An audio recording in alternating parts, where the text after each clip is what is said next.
Oh my goodness. Oh my goodness. Kita nyo yan, guys. Tatatakam na rin ba kaya? Okay lang yan mapilay. Importante yan. Na-experience ko yung ganitong lasa. Guys, must try. Dito lang sa The Wok Spot. Cheers!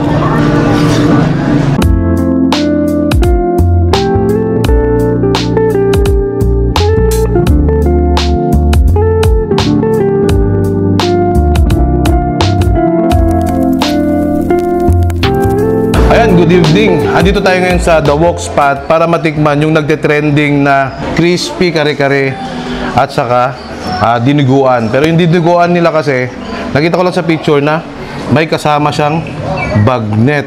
Ayan, nakita nyo naman, no? Ayan, syempre, kare-kare ito, meron ka dapat sili at saka itong bagoong. Tapos guys, huwag kayong mag-alala. Kunyari, naubos na yung kanyo.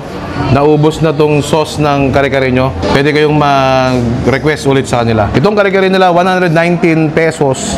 Murang-mura lang talaga. Based dito sa itsura niya, sobrang mura na siya, sobrang sulit. At saka itong dinuguan nila na may crispy bagnet is 99 pesos lang. San ka pa? So, tikman natin. Gagawin natin, ibubuhos natin dito. Ayan, oh. Oh my goodness. Oh my goodness. Maglutong check tayo. Lutong check. Yan. Malagyan natin ng ayun, oh. Ayun, oh. Sausaw mo yan, oh. Kita mo yan. Cheers.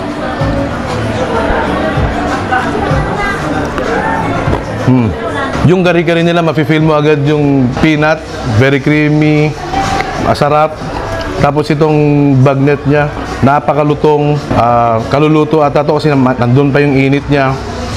Sarap. Isa pa. Wait lang. Masarap to pagka meron siyang rice. Tapos lagyan natin ng bagnet na may sauce. Tapos alamang. Tapos chili. Ayan, no. Ito yung perfect bite. Guys, hindi to perfect bite. Dream bite. Cheers. Alam mo yung luto nila na parang niluto sa'yo ng nanay mo. Hindi siya pang benta eh. Hindi siya pang restaurant. Yung lutong hindi tinipid, gano'n. Sarap. Subukan natin tong dinuguan. Actually, itong dinuguan, bawal sa akin to.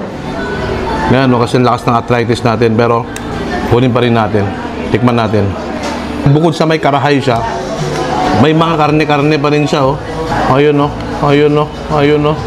Ayun, oh. Lagyan natin ng rice. Tapos, karahay. Ayun, oh. Cheers.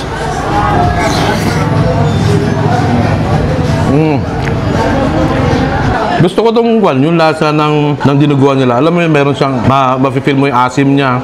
Asim, tapos yung matamis na dinuguan. Okay to. Pagpipilay tayo bukas. Pero, okay lang yan mapilay. Importante, na-experience ko yung ganitong lasa. Guys, must try. Dito lang sa The Wok Spot. Ayan, no? Oh my goodness. Cheers. Guys, kung gusto nyo tikman to, kare-kare at saka dinuguan, punta lang kayo dito sa The Wok Spot.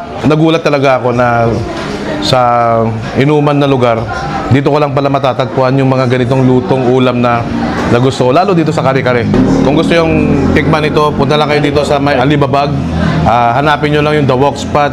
Dito lang yan sa Ugak Norte, Gonzaga Street. Ayan. Tapusin ko muna yung pagkain ko. Enjoy ko muna. Thank you for watching. 3F Moto. Ay, wait lang. Kung gusto nyo rin mag-chill dito, may inuman din sila. Ang daming stores na pagpipilian dito. Jamming lang kayo. Hindi lang ito yung kanila, benta nila. Meron silang lomi, meron silang sisig, meron silang saan dami. So guys, enjoy ko muna yung food ko. Thank you for watching. 3F Moto. Happy peace.